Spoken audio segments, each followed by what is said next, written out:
Do you know what NSAIDs are? Even if you don't, you've probably taken them. It's important that you understand what these chemicals are, how they work, and what can make them dangerous for you. Stay tuned. I'm going to show you what's up next. Today, we're going to combine a couple of the previous episodes that we've done, one on inflammation and one on how to control it. In this episode, we're going to talk about NSAIDs, which is short for non-steroidal anti-inflammatories. These are a group of drugs that are designed to help with inflammation. Now, just taking a step back so you remember about inflammation, inflammation is caused when we get trauma to the body, number one. Also, depending on how much we eat of processed and refined sugars, when we're taking in all kinds of fats, these things, they all drive inflammation. And so we want to try to reduce inflammation. But also from another episode, if you'll remember about the power of the brain and the nervous system and how that guides pain, pain starts as an electrical impulse in the brain. For example, if we have pain in an elbow, the fact is that the pain signal is coming from the brain to tell us that there's an issue here, and it gives us that pain signal.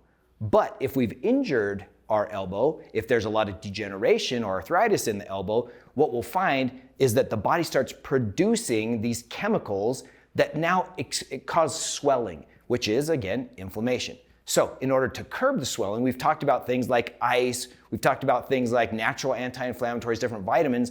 One thing that is commonly used are NSAIDs, and we talked about that earlier, non-steroidal anti-inflammatories.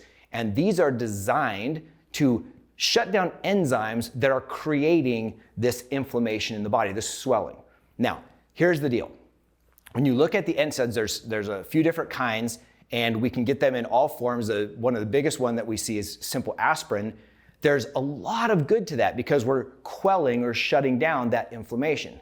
The challenge can be, number one, if you're allergic to them, you can have all kinds of issues.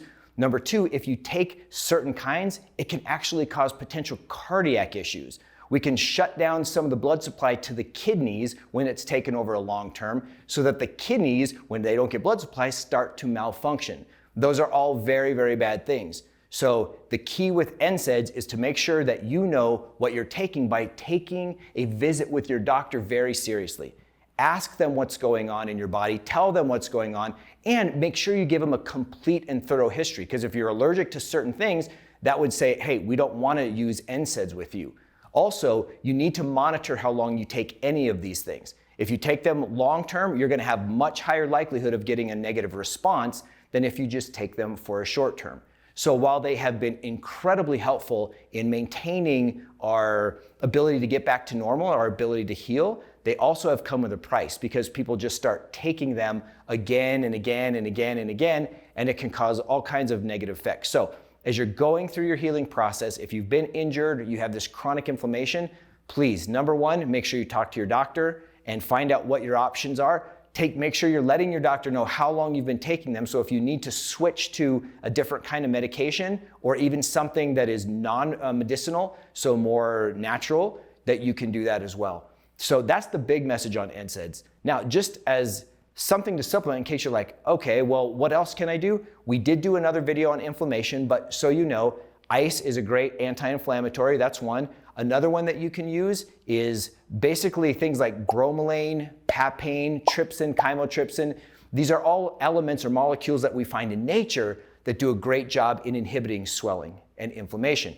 Also, watch what you eat. When you're putting inflammatory, pro-inflammatory foods into your mouth all the time, especially things like simple refined sugars and carbohydrates or really high fatty meat, all of it's going to tax the system, causing more inflammation. So if you've got internal swelling in the cells and tissues and you've got an external injury, it's kind of the big double whammy. So make sure as we end this video that you're paying attention to whatever you're putting into your body, whether it's medicinal or nutritional.